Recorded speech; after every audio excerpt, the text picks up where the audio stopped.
अंजना ओम कश्यप, मोदी मंत्रिमंडल से इस्तीफा देने वाले बाबुल सुप्रियो के मुद्दे पर ममता बनर्जी ने हमला किया है। जी हां, उन्होंने कहा है कि अभी अभी तो चुनाव हुए थे।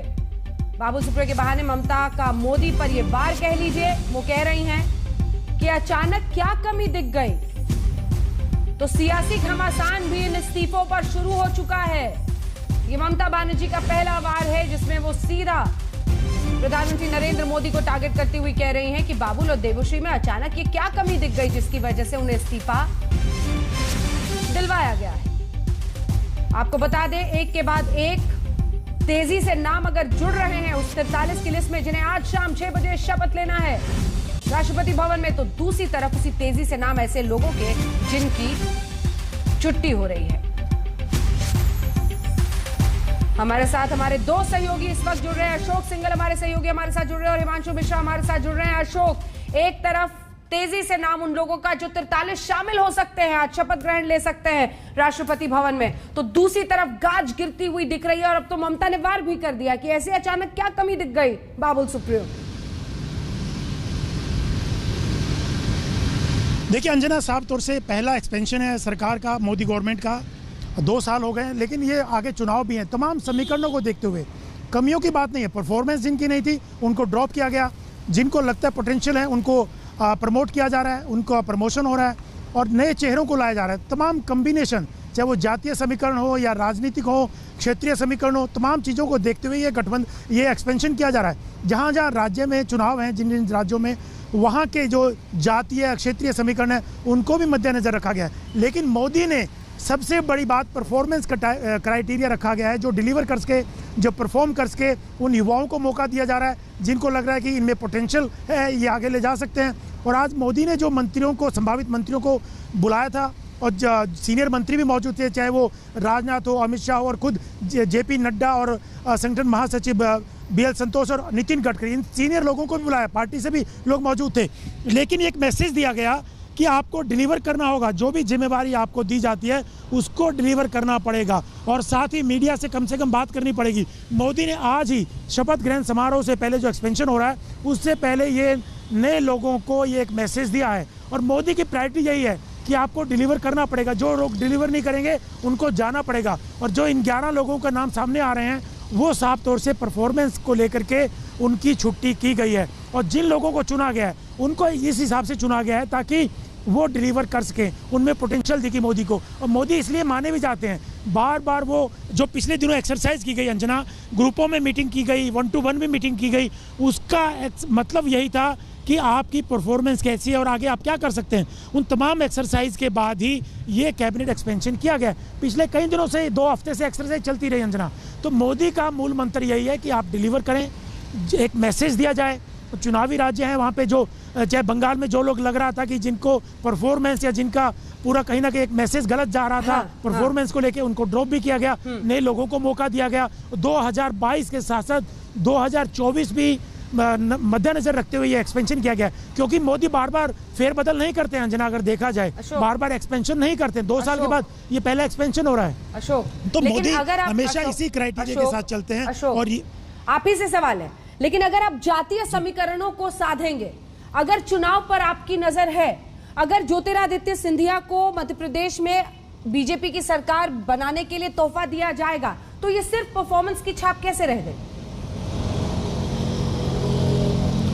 देखिए अंजना, ज्योतिरादित्य सिंधिया की परफॉर्मेंस अगर वो यूपीए गवर्नमेंट में तो खराब परफॉर्मेंस नहीं थी, अच्छी परफॉर्मेंस थी। लेकिन जातीय चीज जो राजनीतिक कारण है उनको भी मद्देनजर रखना पड़ता है। अनुप्रिया पटेल को 2014 में शामिल किया गया था, जब पहली गवर्नमेंट थी, मोदी 1 जो गवर्नमेंट थी, उसके बाद नहीं शामिल किया गया था।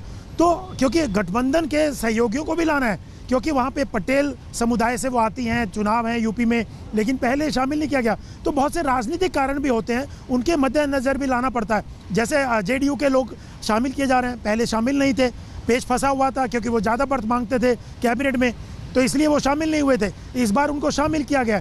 बंगाल से 2 लोगों को ड्रॉप किया गया, वहाँ से नए लोग आ रहे हैं। तो बड़ी खबर, मोदी कैबिनेट में यूपी से बनेंगे 7 मंत्री। एक सेकंड आपको टोक रही हूँ। बड़ी खबर इस वक्त की उत्तर प्रदेश के चुनावों पर नजर साफ दिखाई दे रही है। 7 मंत्री मोदी कैबिनेट में उत्तर प्रदेश से होंगे। हिमांशु, 7 मंत्री यूपी के, 43 में से 7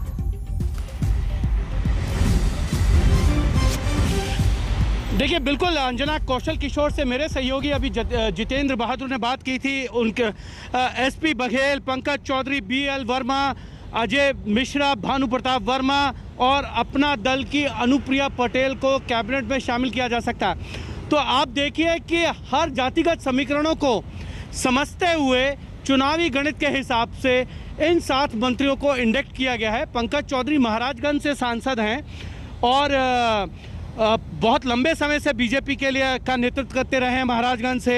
एसपी बघेल बीएसपी छोड़कर आए, आगरा से चुनाव लड़ा, जीत कर आए हैं और उनको जो है इससे पहले एससी मोर्चा का अध्यक्ष बनाया गया था। बीजेपी के जो सबसे 5 प्रमुख मोर्चे होते हैं उनमें से बीएल वर्मा कुर्मी हैं और उनको लाया गया है क्योंकि संतोष गंगवार को हटाया गया है। साथ ही साथ जो है वो भानु प्रताप वर्मा को भी लाया गया है। भानु प्रताप वर्मा भी कुर्मी हैं। अपना दल की अनुप्रिया पटेल वो क्योंकि अपना सहयोगी दल है और पिछले 2 साल से उनको कैबिनेट में नहीं लाया गया था। 2014 से 19 तक उन्होंने जो है कैबिनेट में रही थी, एमओएस थी, स्वास्थ्य मंत्रालय था उनके पास, लेकिन एक बार फिर से चुनाव से पहले उनको कैबिनेट में लाकर शामिल किया जा रहा है। तो एक तरीके से सारे चुनावी गणितों को समझते हुए जातिगत आधार पर कैबिनेट मंत्रियों को लाया गया। अनुप्रिया पटेल क्योंकि जिस तरीके के पंचायत चुनावों के नतीजे आए और खासकर वाराणसी और उसके आसपास के क्षेत्र में मिर्ज़ापुर हो, चंदौली हो, वहाँ पर अपना दल का एक बहुत अच्छा जो है प्रदर्शन रहा और इसीलिए शायद बीजेपी ने उनको 2 जिला पंचायत अध्यक्ष भी दिए और केंद्र में अब अनुप्रिया पटेल को मंत्री बनाकर जो है ये बिल्कुल साधने की कोशिश है कि चुनाव में वो ना हो जाए जो पंचायत चुनावों के नतीजों में देखने को मिला था। और इसीलिए इन 7 मंत्रियों का कॉस्ट कॉम्बिनेशन को देखें तो बिल्कुल सोशल इंजीनियरिंग जो यूपी की है ना, उसको देखते हुए बनाया गया इन सभी 7 मंत्रियों को। सोशल इंजीनियरिंग का भी ख्याल रखा जा रहा है और उसकी छाप भी साफ दिखाई दे रही है। अशोक, डॉक्टर हर्षवर्धन, अश्विनी चौबे, स्वास्थ्य मंत्रालय की तो पूरी तस्वीर ही लगता है बदल दी जा रही है। बिल्कुल अंजना, जिस दिन से कोरोना की दूसरी लहर आई बहुत सवाल उठे, सरकार की फजीयत हुई कि ठीक से हैंडल नहीं हुआ, ना तो दवाइयाँ थी, ना बेड थे, ऑक्सीजन की कमी थी। किस दिन से हालत हुई देश के अंदर ये सब कोई जानता है। उसको लेके बहुत सवाल हुए। मोदी सरकार की परफॉर्मेंस को लेके, हेल्थ इंफ्रास्ट्रक्चर को लेके सवाल उठे और हर्षवर्धन को लेके कितना ट्रोलिंग हुई ये सब जानते हैं कि कितने सरकार को फेस करना पड़ा था, विपक्ष के हमलों का और आम पब्लिक का गुस्सा, ये सब सबके सामने है। और तभी से सवाल उठ रहे थे कि क्या हर्षवर्धन इस मंत्रालय में बने रहेंगे या उनकी छुट्टी होगी। इसी बात को लेके काफ़ी दबाव भी था, कई तरह के सोशल मीडिया पे भी हर्षवर्धन को लेकर चीज़ें सामने आ रही थी और आखिरकार हर्षवर्धन को जाना पड़ा। और कई दिनों से ये चल भी रहा था कि हर्षवर्धन क्या इस मंत्रालय में बने रहेंगे, क्या वो उनकी छुट्टी हो जाएगी। हालांकि कलेक्टिव डिसीजन होता है सरकार का, क्योंकि हर्षवर्धन अकेले जिम्मेदार नहीं। ये भी बात कही जाती है कि हर्षवर्धन अकेले जिम्मेदार नहीं, इस बात के लिए पूरी सरकार और खुद चीज़ें एक व्यक्ति कंट्रोल नहीं करता यहाँ पर। तो लेकिन क्योंकि हेल्थ मिनिस्ट्री उनके पास थी और खुद डॉक्टर रहे हैं अंजना, लेकिन वो बार बार ये कहते रहे, कोरोना की दूसरी लहर जब शुरू हुई थी तब भी उन्होंने कहा कि नहीं ये कुछ नहीं है, जल्दी ठीक हो जाएगा। तो तमाम चीज़ें सामने आई थी, उस बात को लेके भी निशाने पे हर्षवर्धन रहे थे। और उसके बाद भी जिस ढंग से हैंडल नहीं हुआ था वैक्सीन को लेके, वैक्सीन की जो शॉर्टेज हुई, वो बार बार ये कहते रहे नहीं वैक्सीन पूरी है, कोई चिंता की बात नहीं है, सब लोगों को ठीक टाइम पे लग जाएगी। तो वो तमाम बयान भी उनके कहीं ना कहीं उसके निशाने पे रहे हर्षवर्धन। और परफॉर्मेंस को लेके, क्योंकि सरकार कहीं ना कहीं खुद कटघरे में रहे तो एक व्यक्ति को निशाना बना करके उनको बलि का बकरा बना दिया गया। हालांकि इस बात को लेकर के सरकार पे सवाल तो उठेंगे कि कहीं ना कहीं उन्होंने एक्सेप्ट किया कि कमियां रही हैं, फेलियर रहा है सरकार का। अगर हर्षवर्धन की छुट्टी हुई है तो कोरोना की दूसरी लहर को लेकर के ये बात तो कहीं ना कहीं सरकार ने स्वीकार की कि कमियां रही, हम लोग हैंडल नहीं कर पाए, ऑक्सीजन की कमी रही, दवाइयाँ की कमी रही, बेड्स नहीं मिले, हॉस्पिटल में जो लोगों को परेशानी रही, एडमिशन को लेके, तमाम चीज़ें को लेकर के अब इस बात का कहीं ना कहीं मोहर लग गई है कि फ्लॉप रही है सिस्टम कहीं ना कहीं इस बात को लेकर के। तो ये एक अब मानसून सत्र जो आ रहा है 19 तारीख से, उसमें जरूर विपक्ष निशाने पे लेगा। और अभी से ट्वीट करने शुरू कर दिए हैं कांग्रेस के नेताओं ने हर्षवर्धन को लेके, सरकार को लेके, सेकंड वेव की फेलियर को लेकर के कहीं ना कहीं स्वीकार कर लिया है सरकार ने कि कोरोना की दूसरी लहर को वो ठीक से हैंडल नहीं कर पाए और उसके लिए हेल्थ मिनिस्टर को जाना पड़ा है। तो ये चीज़ें साफ है अंजना। और हर्षवर्धन की गाज जो है, एक और बड़ी खबर आ रही है अशोक, आपको बीच में टोक रही हूँ, मोदी कैबिनेट में प्रतिमा भौमिक को भी जगह मिलेगी। प्रतिमा भौमिक को भी जगह मिलेगी।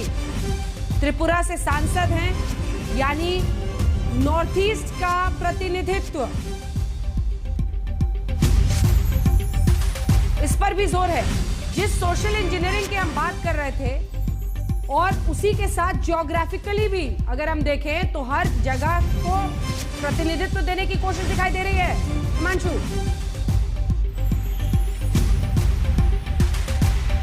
देखिए, बिल्कुल मैंने आपको कहा ना कि इस पूरे कैबिनेट विस्तार को हम उसको सोशल इंजीनियरिंग से जोड़ें। और ये भी एक बड़ी बात है कि त्रिपुरा का रिप्रेजेंटेशन पहली बार आपको बहुत दशकों के बाद अगर कैबिनेट में दिख रहा है तो वो मोदी सरकार में दिख रहा है। प्रोमिला भौमिक को जो है मंत्रिमंडल में शामिल किया जा रहा है। मणिपुर से पहली बार रिप्रेजेंटेशन आपको देखने को मिलेगा। राजकुमार जो है वहाँ के, उनको लाया जा रहा है। वेस्ट बंगाल के 4 मंत्री बनाए जा रहे हैं, 2 हटाए जा रहे हैं, तो 4 लोगों को जो है जगह दी जा रही है। बिल्कुल। एक सेकंड में आपको टोक रही हूँ जरा, क्योंकि हम अब जो तस्वीर हमने पहले अपने दर्शकों को दिखाई थी, सबकी पहचान करने के बाद दिखा रहे हैं। सबसे पहले आपको कतार में दिख रहे हैं आरसीपी सिंह, माना जा रहा है ये कैबिनेट मंत्री हो सकते हैं। उसके बाद आप देख रहे हैं ज्योतिरादित्य सिंधिया को, और उधर देखिए पशुपति पारस। सबकी नजर इस चेहरे पर। ये वही चाचा हैं चिराग पासवान के, जिन्होंने पार्टी को अपना बना लिया और भतीजे को बाहर का रास्ता दिखा दिया। अब उन्हें मंत्रिमंडल में शामिल कर रहे हैं प्रधानमंत्री नरेंद्र मोदी। ये बहुत बड़ा राजनीतिक बदलाव या फिर फेरबदल आप कह लीजिए। अगर आप देखें तो रामविलास पासवान की पुण्यतिथि पर, जन्मतिथि पर उनको बीते दिन ही प्रधानमंत्री ने कहा था, उनके बेटे को अलग किया पशुपति पारस ने, और पशुपति पारस अब शामिल हो रहे हैं मंत्रालय में। सर्बानंद सोनोवाल, हेमंत बिस्वा शर्मा के लिए कुर्सी छोड़ने का उन्हें इनाम मिलेगा। नारायण राणे, कोंकण के बड़े नेता, महाराष्ट्र के, कांग्रेस छोड़कर आए, पूर्व मुख्यमंत्री हैं। ये सभी लोग आज कैबिनेट पद इन्हें मिलेगा। पीछे भी आपको दिख रहे हैं कई नेता। शशि शेखर जी हमारे साथ, वरिष्ठ पत्रकार जुड़ रहे हैं, अशोक सिंघल और हिमांशु हमारे साथ लगातार बने हुए हैं। शशि शेखर जी, ये तो एक तरफ बड़े बड़े नाम आ रहे हैं, दूसरी तरफ से छुट्टी भी एक के बाद एक हो रही है। सबसे बड़ी खबर शायद आज की यही होगी कि स्वास्थ्य मंत्री डॉक्टर हर्षवर्धन का भी इस्तीफा हो गया। शशि जी, देखिए, जरा स्वास्थ्य मंत्री अब तक गए क्यों नहीं थे, यही मुझे आश्चर्य होता था। क्योंकि अगर कोई मंत्रालय फेल हुआ और जिसने मोदी जी के 7 साल के उस पर धब्बा लगाया तो वो स्वास्थ्य मंत्रालय था। उन्हें समय पे उन्होंने चेताया नहीं, और अगर चेताया तो उसको उन्होंने फॉलो अप नहीं किया। ऑक्सीजन की कितनी डिमांड होनी चाहिए थी, कितने बेड होने चाहिए थे, सेकेंड वेव में वो सब हवा में उड़ गया। तो अगर कोई बदनामी का बायस बना तो वो स्वास्थ्य मंत्रालय था। ये ठीक है कि हर्षवर्धन ने पूरी ताकत से काम किया, लेकिन ताकत से काम करने के लिए वोट नहीं होते, वोट होते हैं रिजल्ट के लिए। रिजल्ट उनके फेवर में नहीं था। मैं जो ये फेरबदल देख रहा हूँ, और जो हम कल की बात कर रहे थे, मैं आपसे वही कह रहा था कि 7 राज्यों पर होने वाले चुनाव, और उन 7 में से 6 में आपको टोक रही हूँ शशि जी, थोड़ी बड़ी खबर आज आ रही है, बीच बीच में आप लोगों को टोक के फौरन वापस भी आऊंगी। पारस को, पशुपति पारस को शामिल करने पर चिराग पासवान ने नाराजगी जाहिर की है। पारस को मंत्री बनाए जाने पर पशुपति पारस उनके चाचा हैं, और चाचा ने एक तरह से पार्टी अपनी कर ली। चिराग पासवान जो अध्यक्ष का काम देख रहे थे, उनको बाहर कर दिया, पार्टी उनकी हो गई। इसके खिलाफ केस भी लड़ रहे हैं चिराग पासवान। लेकिन ऐसे में पशुपति पारस को आज मंत्रिमंडल में शामिल करने पर नाराजगी जाहिर कर रहे हैं। बिहार की पॉलिटिक्स को देखें तो शह और मात का खेल खत्म होता हुआ दिख ही नहीं रहा है। और ये माना जा रहा है, जो आरोप चिराग पासवान की तरफ से है वो यही है कि नीतीश कुमार और जेडीयू ने मिलकर उनके चाचा को भड़काया था। हालांकि अब तो तस्वीर साफ है, पार्टी उनके कब्जे में है, इधर मंत्री का भी पद उन्हें दे रहा है, और ये प्रधानमंत्री का प्रेरोगेटिव